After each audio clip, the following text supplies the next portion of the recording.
say? Say.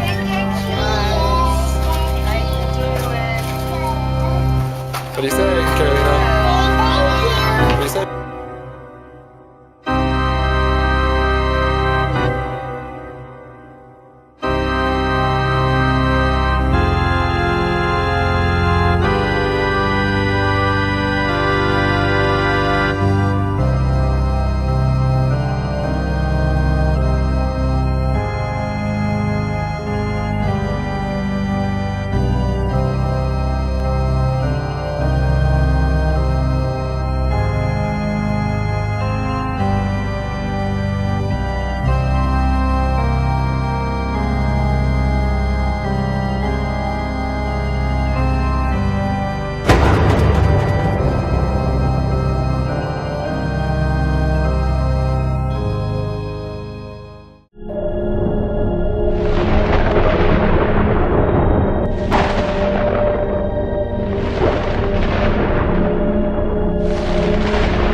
While there are some people who may be concerned about the origins of Halloween and its focus on blood, death, horror, and the occult, to millions of youngsters across the nation, it has been adopted as a time to pursue scary fun.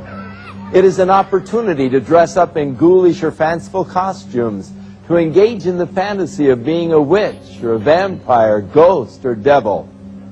Eager trick-or-treaters solicit candy door-to-door or bob for apples at Halloween parties. Others brave haunted houses and horror movie marathons, while the more daring visit cemeteries at midnight, play with Ouija boards, and hold seances in an effort to contact spirits of the dead. What you commonly call Halloween, in the occult world they call it Samhain. Now, when you look at the name, it looks as if it's saying Samhain or something like that. No. This is properly pronounced in the ancient Gaelic as Samhain.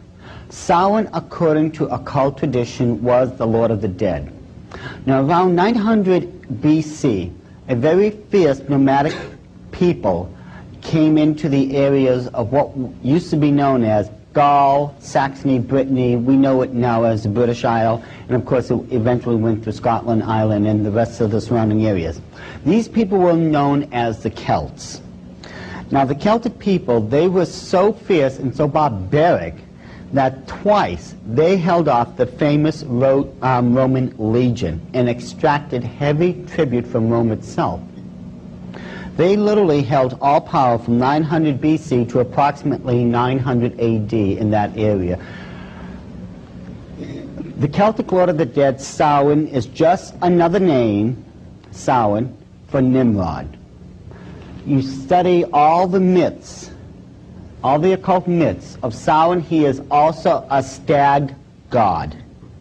Has horns just like the stag god of the occult world that is so constant.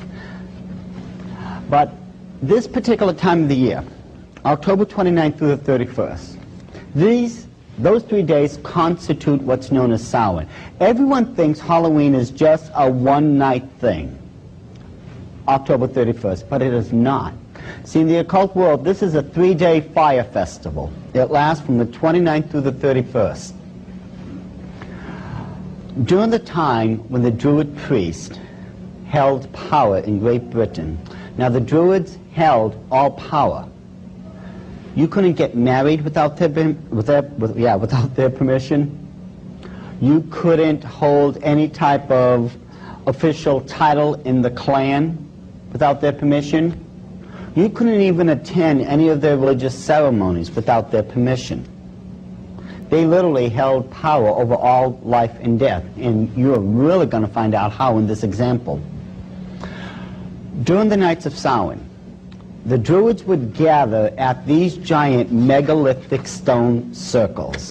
One of the most common known stone circle is, of course, Stonehenge. Just about everyone has seen Stonehenge at one time or another, be it in picture or if they were actually there. Now, Stonehenge, as I said, it's a megalithic crop circle. Megalithic crop circle, that's the UFOs. Wrong subject. But we could always get there.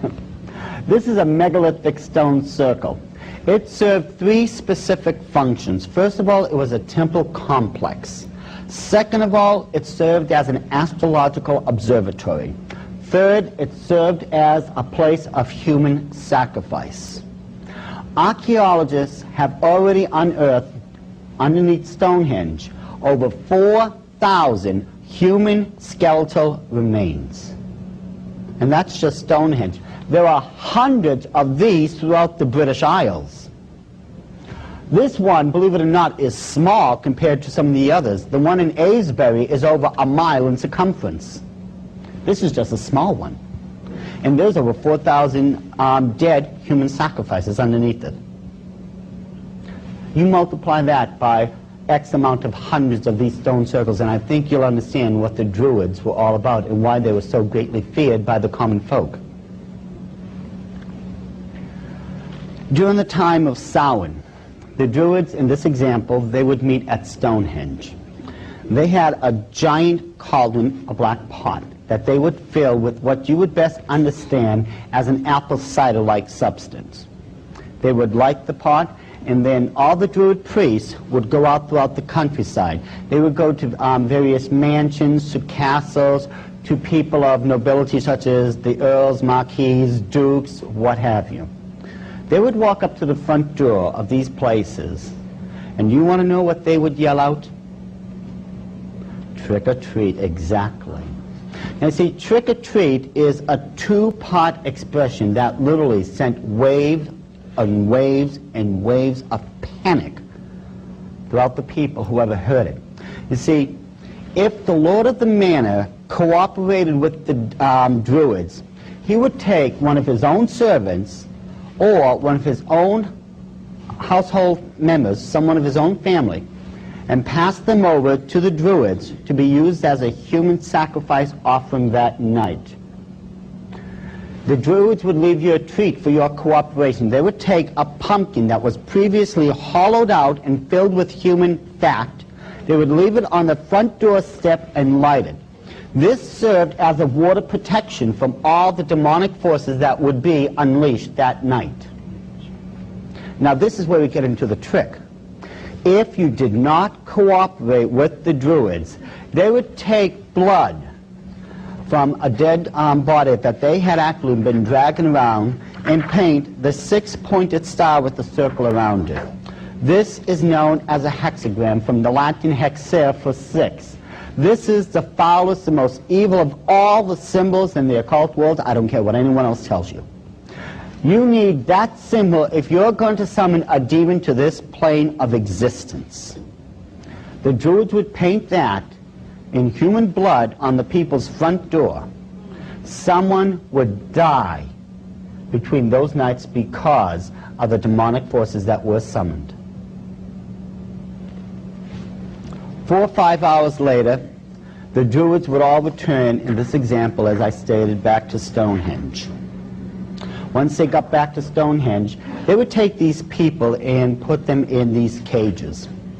One particular cage is of great interest.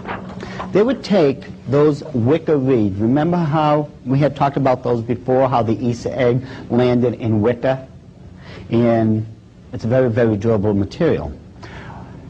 What the Druids would do a week before Samhain began, they would send the Celtic warriors out throughout the countryside where they would gather up thousands of these wicker reeds.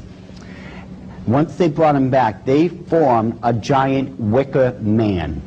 The Wicker Man looked something similar to this.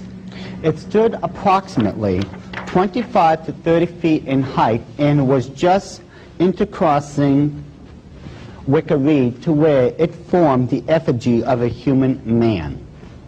This would usually be 2 to 3 levels in height and have cages running throughout it. The Druids, once they brought back all the human sacrifice offerings from trick-or-treating, they would throw them into those cages and tie them. Now, if by some chance they ran out of space in the Wicker Man, they had these regular square cages made out of wicker that they had set aside just in case. Now, this is where the Druids now would have their version of fun. They would take approximately 12 prisoners, 12 people now who were going to be used as human sacrifice offerings, and line them up in a single row in front of that cauldron. They would take an apple, throw it into the cauldron, and say, if you can take that in between your teeth on the first try, you will be set free immediately. Who would do that? Raise your hand. Who would try to grab that apple in between their teeth so that they could be set free? Who would do it? Raise your hand, please. There's only one problem, though. That cauldron has been boiling away for 4 to 5 hours now. The boiling temperature of liquid is 212 degrees Fahrenheit. Now, who would do it? No volunteers? You? You know, you'd be the only one then who would have a chance of living. You see, if you didn't try for it, you were going to end up as a human sacrifice offering anyways. This was your only way out.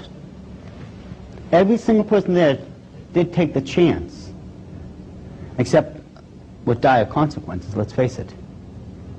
After they plunged their heads into that boiling liquid, their faces, their neck, and I don't even know how much of their chest and back, literally was just melting to where they would be permanently disfigured and unrecognizable. Many of them went blind because of the 212-degree liquid that was burning their eye sockets away. Many end up as partially or permanently deaf because of the damage that was done to their ear canal and the damage that was done to their speech and to their respiratory system because all that liquid was funneling down their throats while they were trying to grab that apple. And yes, this is where you got that cute little game, bobbing for apples. Now, if you did grab that apple on the first try in between your teeth, they held to their promise. They let you go. Some life afterwards. But if you didn't do it, they would throw you on the ground and behead you right there on the spot.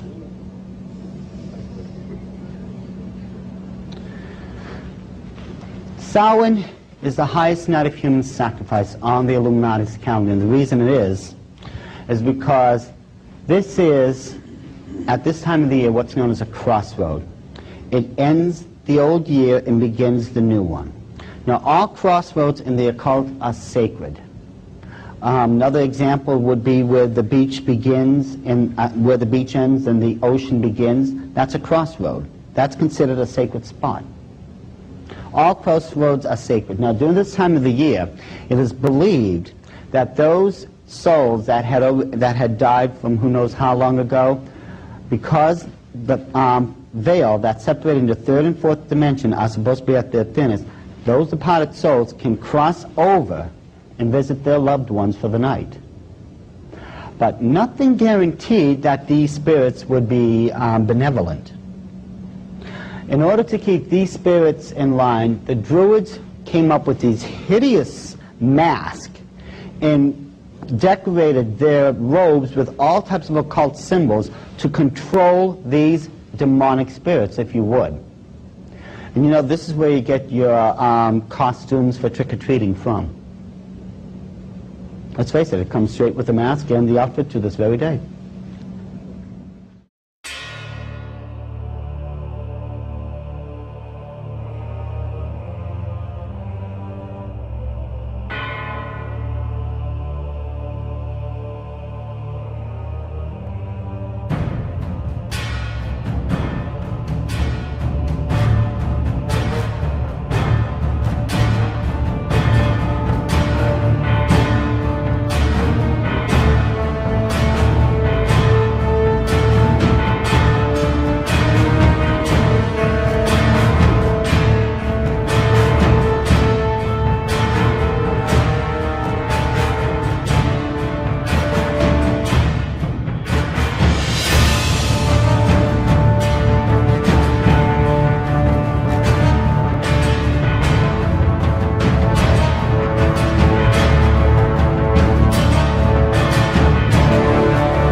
Well, the popularity of Halloween is part of the cultural acceptance of the images of evil. The fact that we think benignly of witchcraft, of death, of darkness, of terror and fear. It's become so much a part of popular culture that it's a time of gaiety and celebration. It's a fun time. Unfortunately, these things, I think, are part of a cultural vanguard to tear down the resistance of society to thinking seriously about demons and witches. Any kind of witchcraft or sorcery or occult activity will invite demons. There are specific things, and there are things in our culture which people frequently do, such as Ouija boards. That's a very common one, and probably one of the most frequent. Tarot cards, visiting psychics, talking to the dead. Whatever violates the biblical injunctions against divination and seeking to know the unknown is a doorway to demons.